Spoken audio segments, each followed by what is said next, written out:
사람들이 예수님의 이름을 잘 압니다. 이 세상에 예수 그리스도라는 이름을 모르는 사람은 아무도 없을 것입니다. 또 일반적으로 대부분의 사람들은 예수 그리스도가 어떤 분인지를 알고 있습니다. 왜냐하면 성탄절이라는 명절을 통해서 이 세상 모든 사람들이 다 예수님이 이 땅에 오셨다는 사실을 알고 있습니다.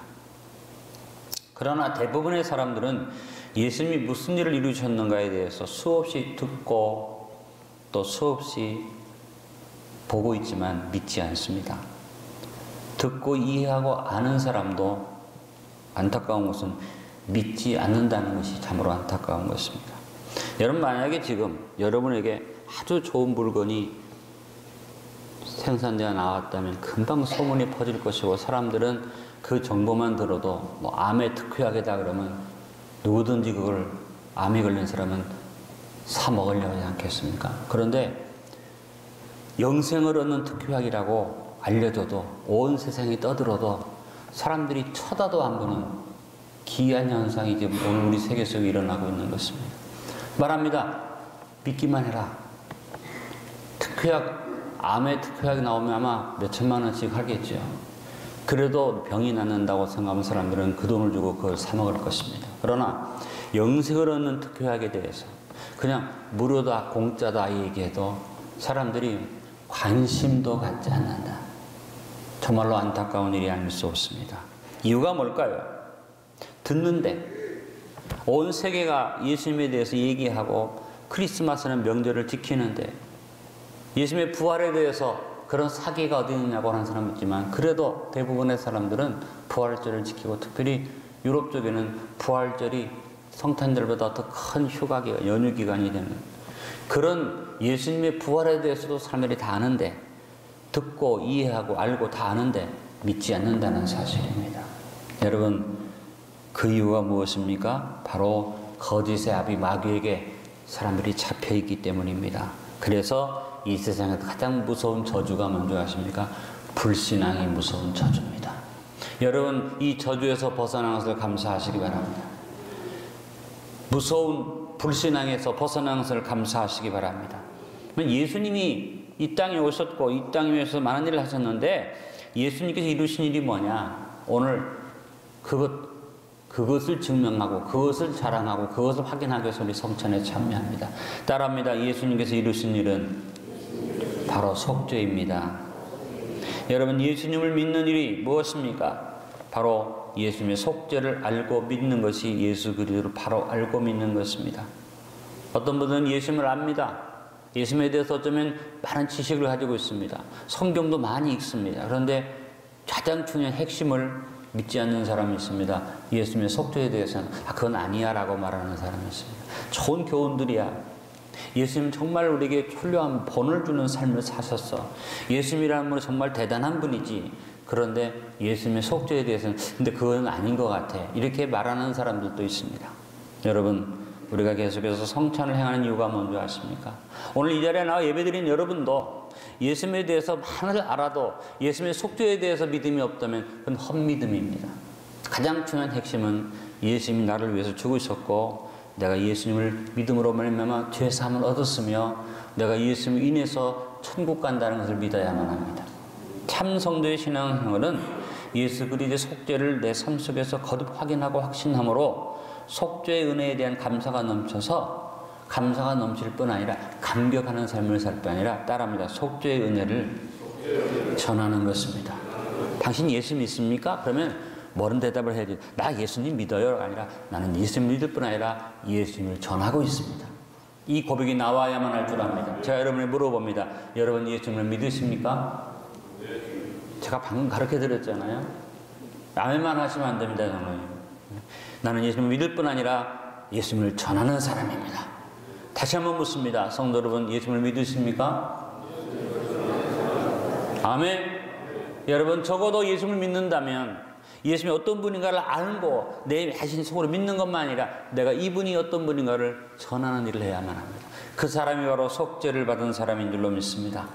오늘 여러분과 2019년 2월에 성찬을 나누면서 다시 한번 예수님이 이루신 속죄에 대해서 같이 한번 깊이 생각해 보기 원합니다. 첫 번째, 예수님은 보혈로 영원한 속죄를 이루셨습니다.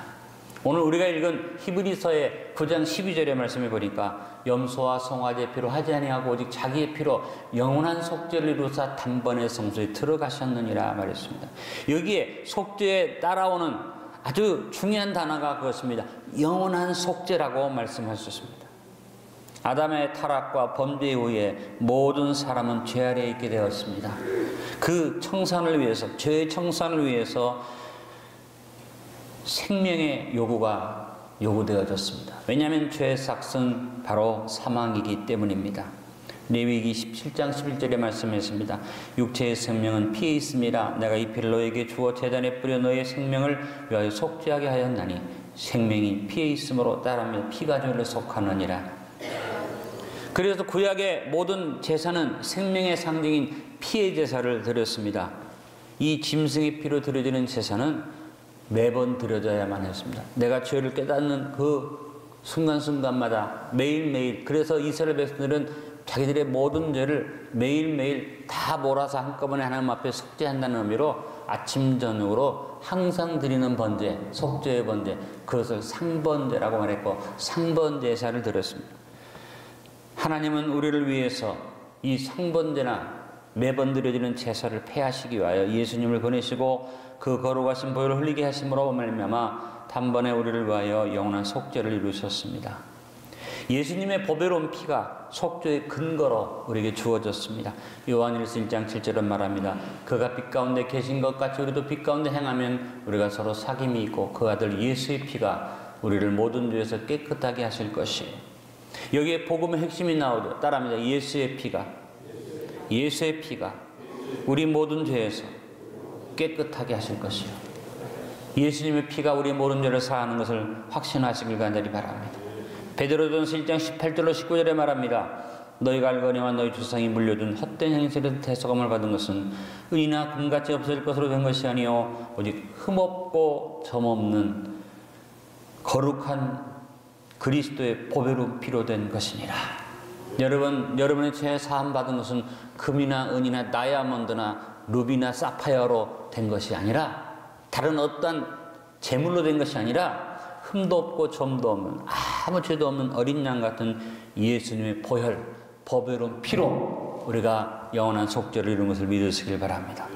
그래서 사도행전 4장 12절에 말씀하셨습니다. 큰 소리로 따라합니다. 다른 이로서는 구원을 얻을 수 없나니 천하 사람 중에 구원을 받을 만한 다른 이름을 우리에게 주신 일이 없음이라 하였더라. 이 세상의 어떤 것으로도 이룰 수 없는 영원한 속죄는 예수님의 거룩한 보혈로 이루어진 것을 믿으시길 바랍니다. 예수님의 속죄는 영원한 속죄입니다.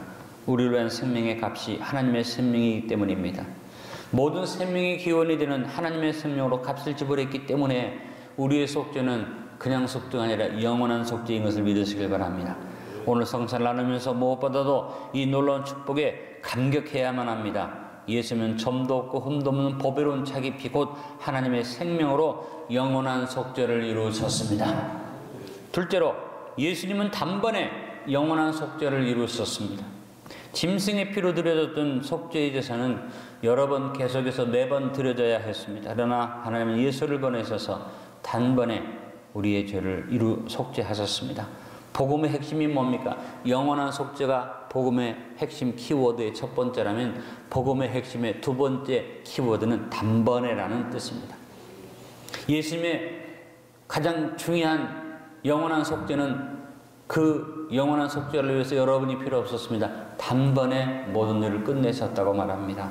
히브리서 7장 27절에 말합니다. 그는 저 대제사장들이 먼저 자기 죄를 위하고 다음에 백성의 죄를 위하여 날마다 제사 드리는 것 같이 할 필요가 없으니 이는 그가 단번에 자기를 드려 이루셨습니다. 히브리서 9장 28절에도 말합니다. 이와 같이 그리스도도 많은 사람의 죄를 담당하시려고 따라합니다. 단번에 들이심 받으셨고 구원이 이르기 위하여 죄와 상관없이 자기를 바라는 자들이 두 번째 나타나시니라.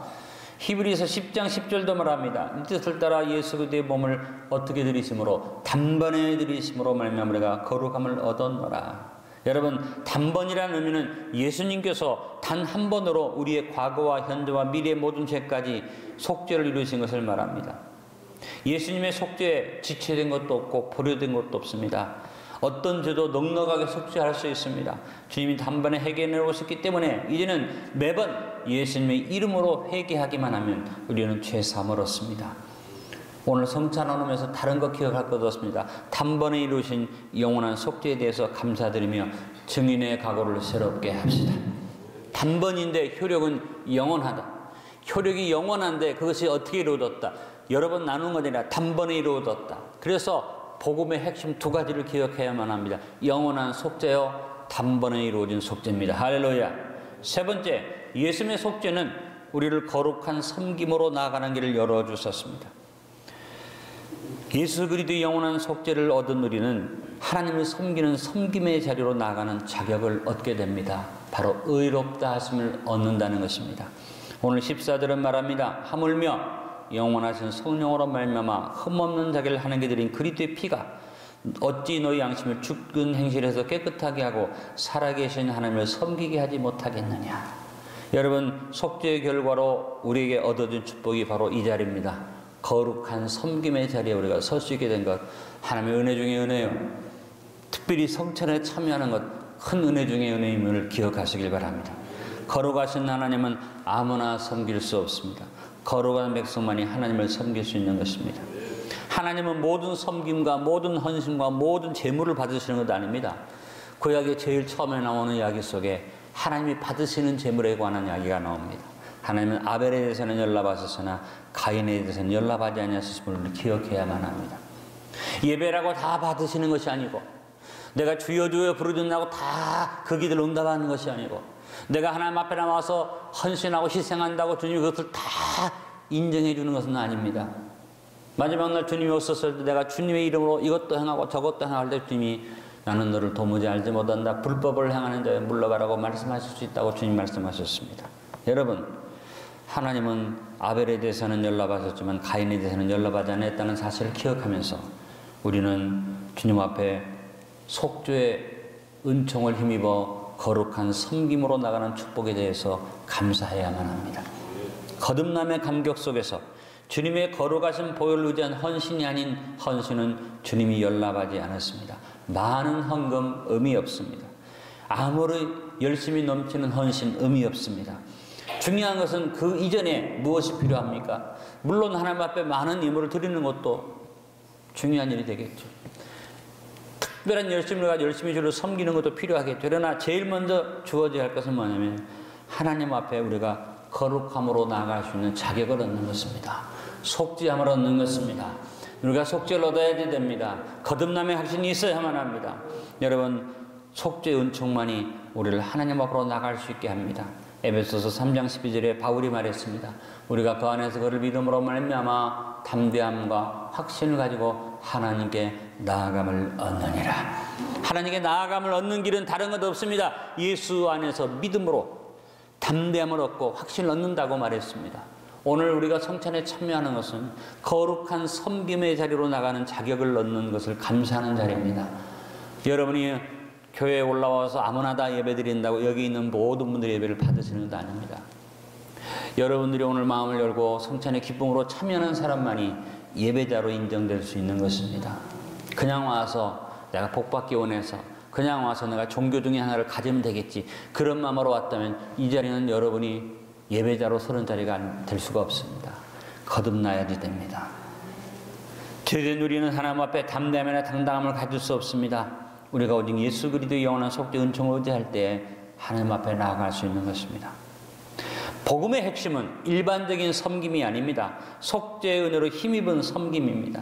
정성으로 하나님을 섬기는 것이 아닙니다. 많은 것으로 하나님을 섬기는 것이 아닙니다. 오직 예수 그리스도의 속죄로 말미암은 구원의 은혜로 하나님을 섬기는 것입니다. 오늘 성찬을 나누면서 더욱 속죄로 말미암은 거룩한 섬김의 은혜에 참여하기를 결단합시다. 오늘 참 예배자로 서 있음을 감사하시길 바랍니다. 네 번째, 예수님의 속죄는 영원한 기업의 보증을 이루셨습니다. 예수 그리스도는 우리를 속죄할 뿐 아니라 영원한 기업의 보증이 되십니다. 하나님의 모든 언약은 우리 주님이 중보가 되셔서 그 언약을 보증하시고 이루어 주십니다. 그러므로 예수 그리스도의 영원한 속죄를 받은 백성들은 하나님의 모든 언약을 자신의 영원한 기업으로 받는 것입니다. 오늘 15절에 말합니다. 이로 말미암아 그는 새 언약의 중보자이시니 이는 첫 언약 때 범한 죄에서 속량하려고 죽으사 부르심을 입은 자로 하여금 영원한 기업의 약속을 얻게 하려 하심이라. 여러분, 하나님의 말씀이 모든 사람에게 주어졌지만 이 말씀이 예수 그리스도를 믿고 구원받고 거듭난 사람이 누릴 수 있는 기업의 보증이 되는 것이지, 아무리 말씀을 많이 읽어도 속죄의 은혜가 없는 사람은 이 말씀이 하나의 문자에 전하지 않는다는 사실을 우리는 깨달아야만 합니다. 에베소서 2장 12절 13절에 이것을 말했습니다. 그때 너희는 그리스도 밖에 있었고 이스라엘 나라 밖의 사람이라. 약속의 언약들에 대하여는 위인이요 세상에서 소망이 없고 하나님도 없는 자이더니 이제는 전에 멀리 있던 너희가 그리스도 예수 안에서 그리스도의 피로 가까워졌느니라. 아무리 하나님 앞에 나와 있어도 밖에 있는 사람에 지나지 않는데 예수님의 피를 의지한다면 안에 들어와서 가까이 들어와서 주님과 함께 하시는 하나님의 백성이 될 수 있다고 말씀하고 있습니다. 언약이 있는데 언약 밖에서 아무리 언약을 얘기해도 의미가 없고, 언약 밖에서 아무리 언약을 믿는다고 말해도 그 언약이 이루어지지 않지만 언약 안에 들어와서 이 언약의 말씀을 아멘으로 받는 사람은 그대로 이루어지는 축복을 누릴 수 있습니다. 여러분, 예수 그리스도의 속죄의 은총을 통해서 여러분이 언약 안의 백성이 될 수 있기를 간절히 바랍니다. 주님의 보혈은 지금 우리의 죄를 속할 뿐 아니라 지금의 우리의 죄를 용서할 뿐 아니라 지금 우리를 깨끗게 할 뿐 아니라 영원한 미래에 대해서, 그 영원한 미래가 바로 뭡니까? 기업의 약속입니다. 앞으로 얻을 것에 대한 약속, 그 약속에 대한 보증이 뭡니까? 말씀인데 그 보증이 누구에게 효력이 있느냐? 예수님의 보혈은 피의 도장이 찍힌 사람에게 보증의 효력이 있죠. 그것이 없는 것은 보증의 효력이 없습니다. 여러분, 우리를 보증하는 인감증명입니다. 인감증명에는 다른 어떤 내용이 필요한 게 아니라 그 사람의 모든 것을 보증하는 인감도장이 찍혀야지 됩니다. 하나님 우리에게 모든 약속을 주셨는데 모든 약속을 우리가 아무리 믿어도 예수님의 인감도장이 없으면 의미가 없습니다. 예수님께서 나의 주인 되시고 예수 피로 거듭났기 때문에 예수님이 너는 내 백성이다 하고 예수님의 피로 도장을 딱 찍은 사람만이 이 언약의 보증을 얻게 되는 것입니다. 아무리 교회를 10년, 20년 다녀도 이 도장을 못 받은 사람이 있습니다. 예수님을 그저 좋은 분으로만 알고 신으로는 아는데 나의 구주로 믿지 않는 사람. 그래서 기도해도 전능하신 하나님, 자비로우신 하나님 그렇게 고백은 하는데 아버지라고 고백하지 못하는 사람. 그 여러분, 아버지라는 고백이 입술로 나오는 게 아니라 마음속에서부터 우러나야 되는데 이건 어떻게 표현할 수가 없습니다. 여러분, 거듭나야지 됩니다. 예수님의 보혈은 우리의 현재의 죄를 속할 뿐 아니라 아까도 말했지만 영원한 미래의 기업의 약속에 대한 보증이 됩니다. 우리는 주님으로 말미암아 죄를 용서받을 뿐 아니라 언약의 말씀을 내 것으로 보장을 받고 영원한 천국에 들어가는 보장을 받습니다. 예수님께서는 영원한 축복의 말씀과 함께 우리에게 영원한 나라의 영광스러운 기업을 약속해 주셨습니다. 그러므로 우리는 천국 기업을 사모하며 소망하며 삽시다. 내 미래에 약속하신 쌓아두신 은혜가 넘치는 것을 바라보고 삽시다. 아무리 쌓아둔 은혜가 넘쳐도 그것에 대한 보장이 없는 사람 아무 의미가 없습니다. 여러분, 우리가 이 세상을 살아가면서 쌓아두신 은혜는 우리만 누리는 게 아닙니다. 온 세상 사람, 예수를 모르는 사람을 위해서도 쌓아두신 은혜가 꽉 차 있습니다. 온 자연 만물 속에 이 모든 게 꽉 차 있습니다. 이건 뭘 말합니까? 내가 너희를 위해서 예비한 것을 누리고 사는데 나를 믿으면 영원히 저 천국에서 내가 너를 위해 예비한 것을 누리며 살리라. 그런데 이 땅 위에서 그 쌓아두신 은혜를 누리고 살면서도 감사도 모르고 하나님을 알지 못하고 하나님에 대해서 알리려고 예수에 대해서 그렇게 알려주어도 듣고 알고 이해되고 그 사실에 대해서 인정하면서도 믿지 않기 때문에 결국은 어떻습니까? 매일매일 순간순간마다 쌓아두신 은혜를 누리며 살면서도 깨닫지 못하니까 나중에 마지막에가 지옥 가는 거예요. 그러나 내가 쌓아두신 은혜를 누리고 사는 것을 알면서 예수님의 보배로운 피에 감사해서 언약의 보증이 된 말씀을 마음에 담는 사람은 진짜 영원히 쌓아두신 은혜 속에 들어가는 줄 믿습니다. 여러분, 이 세상 사람도 하나님의 쌓아두신 은혜를 누리고 사는데 우리와 다른 점은 뭡니까? 믿지 않는 겁니다. 그 사실에 대해 감사가 없는 것입니다. 오늘 성찬이 뭡니까? 이 세상과 다른 우리의 모습, 뭐예요? 쌓아두신 은혜가 감사해서 이 귀하신 주의 축복이 감격스러워서, 그래서 그 은혜에 감사하면서 예수님의 보배로운 피로 내가 이런 걸 얻었다는 사실을 다시 한번 감사하는 이 성찬이 그만큼 중요한 것입니다. 같이 예배를 드려도 하나님의 은혜에 대해서 감사도 하고 하나님의 언약의 말씀에 대해서 아멘도 하지만 예수님의 보배로운 피에 대한 감격이 없는 사람은 하나님이 그걸 인정할 수가 없죠. 그러나 저하고 여러분에게 오늘 성찬을 나누면서 여러분 심령 속에 예수님의 보배로운 피 인감도장이 꽝 찍히는 것을 믿으시길 바랍니다. 이제 나는 영원한 미래의 기업을 얻는 자가 된 것을 믿으시길 바랍니다. 오늘 성찬을 나누면서 복음의 핵심인 하나님의 언약과 천국의 영원한 기업을 나의 것으로 받은 감격을 누리도록 합시다. 오늘 말씀의 결론을 맺습니다. 예수님이 이루신 일이 무엇입니까? 속죄입니다. 누가 여러분 예수님을 믿으십니까? 하면 여러분 어떻게 대답해야 됩니까? 나는 속죄의 은혜를 믿을 뿐 아니라 거기에서 끝나지 말고 그것을 전하는 삶을 삽니다. 여러분 속죄의 은혜를 믿고 전하는 걸음 되시길 바랍니다. 예수님은 점도 없고 흠도 없는 거룩한 보혈로 영원한 속죄를 이루셨습니다. 예수님은 단번에 영원한 속죄를 이루셨습니다. 예수님은 거룩한 섬김으로 나아가는 길을 열어주셨습니다. 예수님은 영원한 기업의 보증을 이루셨습니다. 오늘 성찬을 나누면서 예수님이 이루신 속죄 은총에 대해 깊이 감사드리고 2019년 한 해 동안 이 놀라운 속죄 은총을 담대히 전하는 증인들로 살아갑시다. 오늘 4가지 핵심을 기억하시기 바랍니다. 따라합니다. 예수님의 보혈은 영원한 속죄를 이루셨습니다.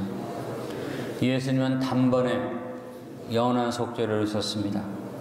예수님의 속죄는 거룩한 섬김을 얻게 합니다. 예수님의 속죄는 영원한 기업의 보증이 됩니다. 복음의 핵심 중에 핵심이 이 4개입니다.